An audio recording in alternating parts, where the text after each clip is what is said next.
All right, thanks, Emily. Dr. Rollins joins us to talk about some of those health headlines, and you mentioned that they're kind of related to a seminar you'll be holding here pretty soon. We're doing one of my favorite seminars coming up on the 27th is Keys to Great Health, and two of the topics, two of the keys, one of them involves hormones for men and women, and the study on osteoporosis is very striking to me, and one of the greatest reasons that men and women get osteoporosis is simply hormone decline with aging. So that's one of the main reasons to think about hormone replacement. That's one of the topics in my Keys to Great Health seminar.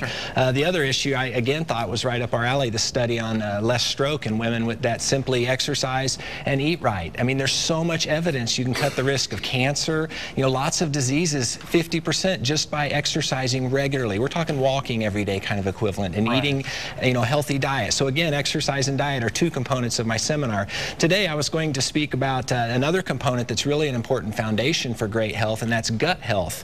And I brought with me an exciting prop here. It's a bottle of bacteria, good bacteria.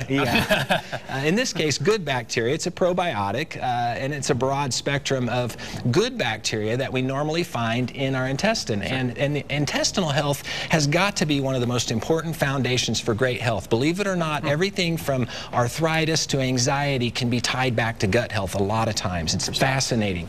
So when you talk about gut health, some little interesting tidbits. We have about 10 trillion cells in our body. There are 100 trillion bacteria in our gut. Wow. I have about 23,000 genes. All those bacteria comprise about 3 million genes. The bacteria in our gut are probably as important as a kidney. I mean, it's just hard to overstate how much good they do, from making vitamins, metabolizing hormones, repairing the gut, speaking with the immune system. We're finding research now you can transplant bacteria from a skinny mouse into a fat mouse and they'll lose weight.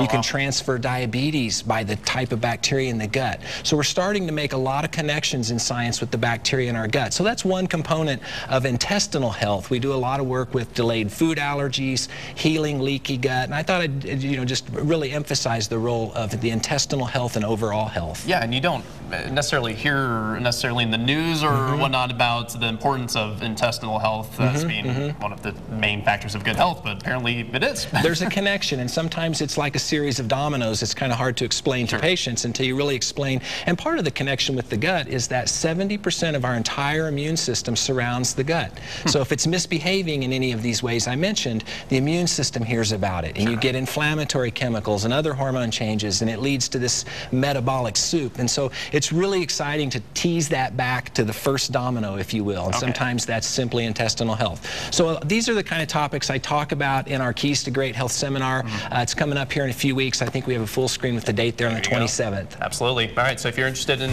joining that free seminar, again, you can RSVP 245-6911. Dr. Rollins, thank you so much. Thank you. We'll be back after the break.